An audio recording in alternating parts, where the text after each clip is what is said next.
Hey everybody, welcome back to the channel, and today we are talking about the VCT format for the upcoming 2024 season. So Riot announced the format a couple months ago, but yesterday they did officially announce all the info for it. So the season is starting on February 16th, at least for the Americas. There are different start times for each of the kickoff tournaments. And of course, there's been a lot of criticism from the community about this format. A lot of people do not like this format. People didn't like last year's format either. It seems like Riot yet again has an imperfect format. So is it bad? Are people's concerns correct? Is this a really bad way to run an esport? Honestly, I'm going to be completely honest here. I might be in the minority when I say this, but honestly, I think this format's pretty good. They're so close. They're so close to having a really good format. Unfortunately, what they have right now, again, I like it, but it's deeply flawed. There are a lot of problems with this format that we're going to get to today, and I just think if they make a couple changes here and there, then they have something that can absolutely be a really good, really competitive LAN season. But unfortunately, they just can't seem to get some of the kinks right. So first, we're going to talk about the length of the season. Now, a lot of people are saying that it's too short, that the offseason is yet again going to be too long. This offseason was nearly 6 months, and it seems like that's going to be the case again. If Champions ends in September, as we can see from the graphic there, then we're going to start again in February. That's shorter than this year because Champs ended in August this year, but that's still nearly 5 months of no Valorant. And yes, there's Tier 2 that we can watch and Game Changers because that's what Riot will say when you ask them about it. At least that's what Leo Faria, who is the head of Valorant Esports at Riot, that's what he'll say. And man, I don't want to criticize that guy too much because it is tough to be a commissioner of a sports league, but this guy's really said some questionable things when it comes to Valorant Esports and the VCT in general, and I just think he needs to think of his esport a little bit differently. And it just seems like there are a lot of really questionable decisions, and mainly it's the length. Again, we have a long offseason.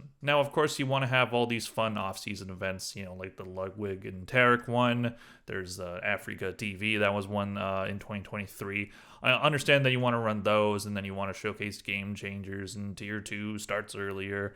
But it's just, when we want to see pro Valorant, we want to see a lot of it, and we want it to not end so seemingly early. Part of the reason why it ends when it does is that Riot doesn't want it to conflict with Worlds. Worlds is, of course, the League of Legends final tournament of the year. It's always a big event. It's usually the most watched, most hyped up esports event of the year. So I understand Riot not wanting Valorant to conflict with that, but at the same time, you can't have that go later. Like, why does Valorant have to suffer for that to be, for Worlds to work the way it does? Like, you can have both esports work in tandem and have schedules that work around each other, and it's probably a lot of different fan bases too. This is an FPS, that is a MOBA. But they don't want to compete with themselves, which, again, it's understandable, but I just don't like that we have this long off-season right before, we have these amazing tournaments in Champions and Masters, and then we just wait. And then players get signed, we see roster changes, and then we have to wait so long to actually see them, at least see them in proper Tier 1 competition. And Leo Faria, he did mention that next year's calendar is going to be longer. Awesome, great, love to hear it. Why not do it for this year? If you already plan to extend the season next year, why can't you just do it now? Why is it such a big deal that it ends in August or September? Why does it always have to be right around that time, right around early fall, late summer?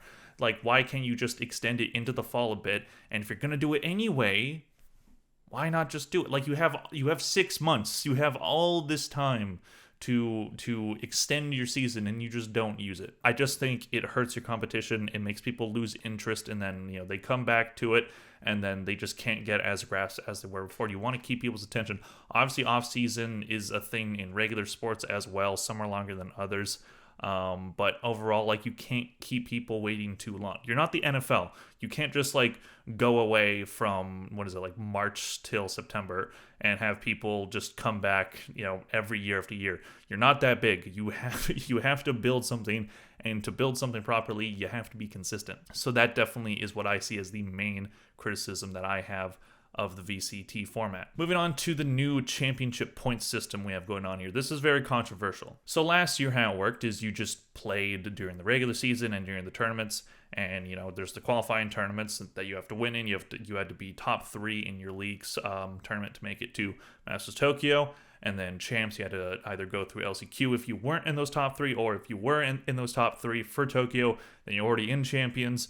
And then if you won lock-in, which is what Fnatic did, that adds another spot to your league. It's a lot of jumping around, but that's how it worked. Now we have a new system. We have these championship points, which is meant to reward consistency throughout the year. Teams that have consistently good performances will get a lot of points, and this will be how they qualify for those international tournaments. They still have the system of the league having the regular season split, and the winners or the top 2 teams of those splits will get into the Masters and the Champions. But now that we have this championship points, it will also add an additional team onto the teams that qualify, so that we can have, I believe it'll be 4 teams per region in Champions, if it is 16 teams as this schedule down below seems to let on. Masters Madrid will just have 8 teams, so that'll be the top 2 from each kickoff tournament. Masters Shanghai will have 12 teams, so that's a bit extended. That will include the championship points teams, and same with champions. That'll be how you get in there. Is you have to win in your regular season stage a lot, and then you have to do the playoffs,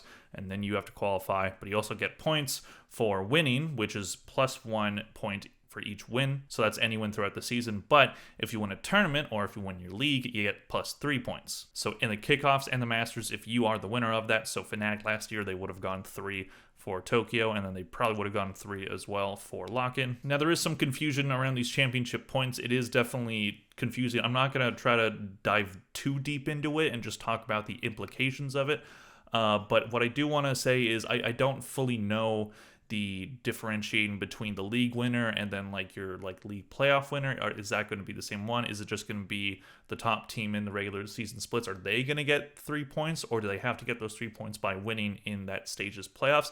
I assume that's how it's going to work, but there are some details around this that are a bit murky. But overall, what do these championship points mean for the league? It means that they want to reward teams for being consistently good, and I think there's an argument for that and there's an argument against it. Now, I think the main reason why they're doing this is because of one specific team last year and how their season went. Take a guess. Do you know? Can you name a team that had really strong, consistent play but didn't end up playing in an international tournament? It's in the Americas. I'll give you a second. It's Cloud9. Now, Cloud9, during the regular season split last year, they had, I believe it was an 8-1 record.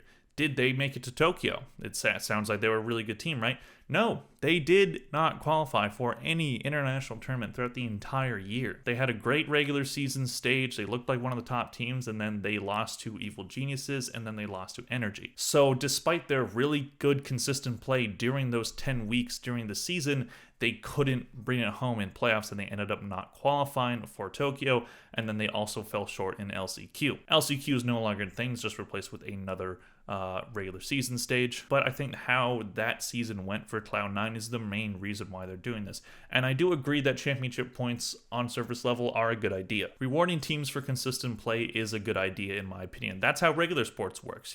If you have a really good regular season, but you lose your last 2 games, it's not like you're out of the playoffs in like hockey or in NFL. That's a bit different because there's only 16 games. But being good consistently throughout the season is what matters most. But with how the VCT was formatted last year, that was not the case. You could be really good during the regular season, and then you lose 2 matches in the playoffs, and then you just don't make it. And there's an argument that is unfair to Cloud9, but then there's the argument of, well, you have to come up in those big moments. If you don't win when it matters most, are you truly a really good competitive team? So I do see that point of it, but I also understand that giving teams a bit more leeway with these championship points, I do think it overall is a good thing. I think, it was a shame not seeing Cloud9 in an international tournament. I think they had a good team. They just cracked under pressure. But I think with the points that they would have accumulated during that regular season, they probably, with this new system, they probably would have made it to champions. And that would have been fun, right? It would have been fun to see them. I do agree that the LCQ going away, a lot of people aren't liking that decision. I agree with that decision overall. I do like the LCQ. It is a good tournament. It's always fun. It's nice to see these teams have, mediocre seasons, then go on a crazy run during LCQ. Crew, for example, they didn't win a single game during the regular season split, and then all of a sudden they're in champions.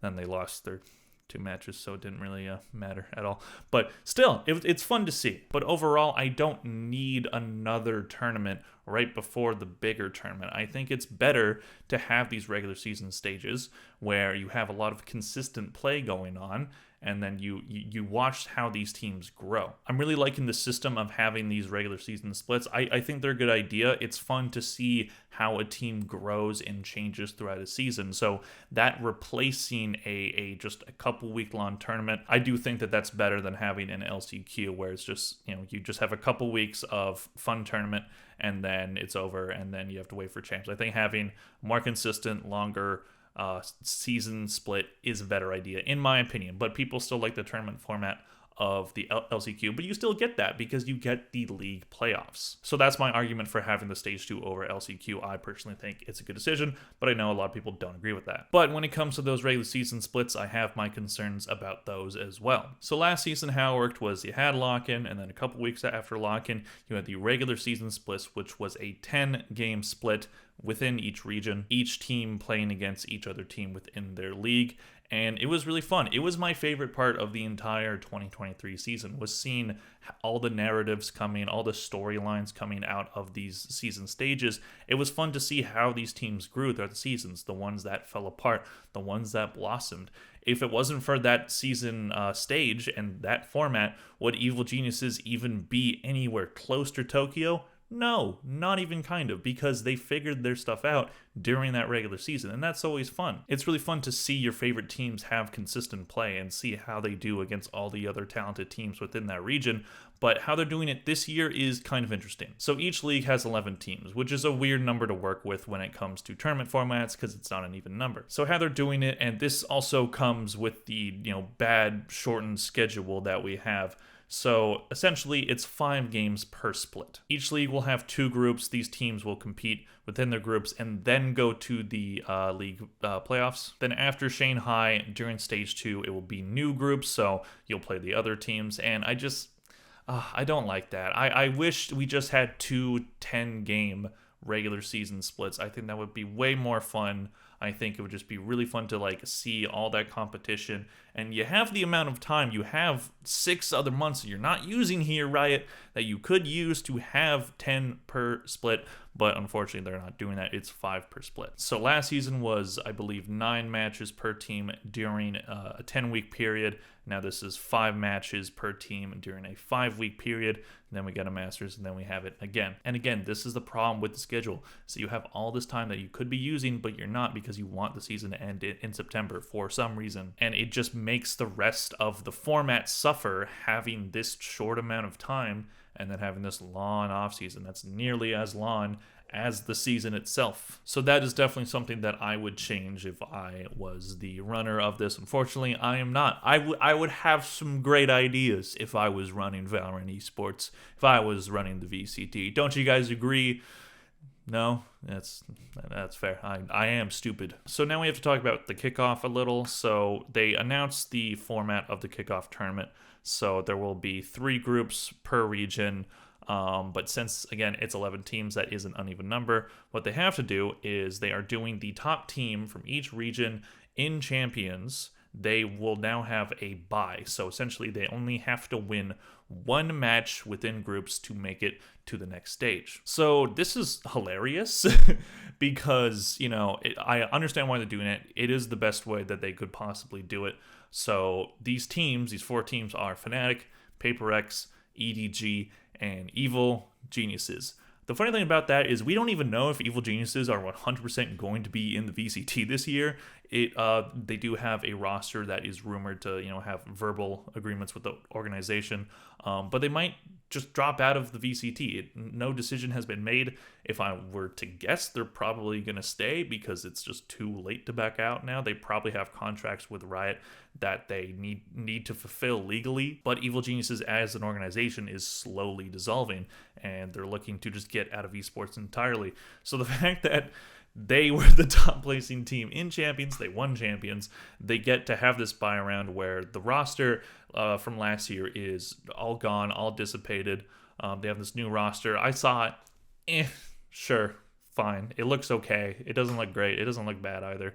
I don't think it's going to be very good, but I said that about last year's roster, so who knows. But overall, I would say those first 3 teams in Fnatic, PaperX, and EDG, they do deserve that spot. but Evil Geniuses just as an organization doesn't, and they don't have that roster anymore. So it's just funny that roster just kind of gets screwed over. But essentially, they have the group stage, and then they have the play-ins, which are the lower bracket teams from out of each group. So all like the number 2 teams from each group. They will do a little round robin, and then the winner of that will go on to the playoff stage, where the winners bracket 1 of each group is already waiting for them. And then the top 2 teams end up winning. So it's not a bad format for a kickoff tournament. Honestly, I don't think we need the kickoff tournament. I don't like that we're starting off with it. I don't hate it. I understood it with lock-in last year. It's the start of the franchise league. You want to have a big showcase.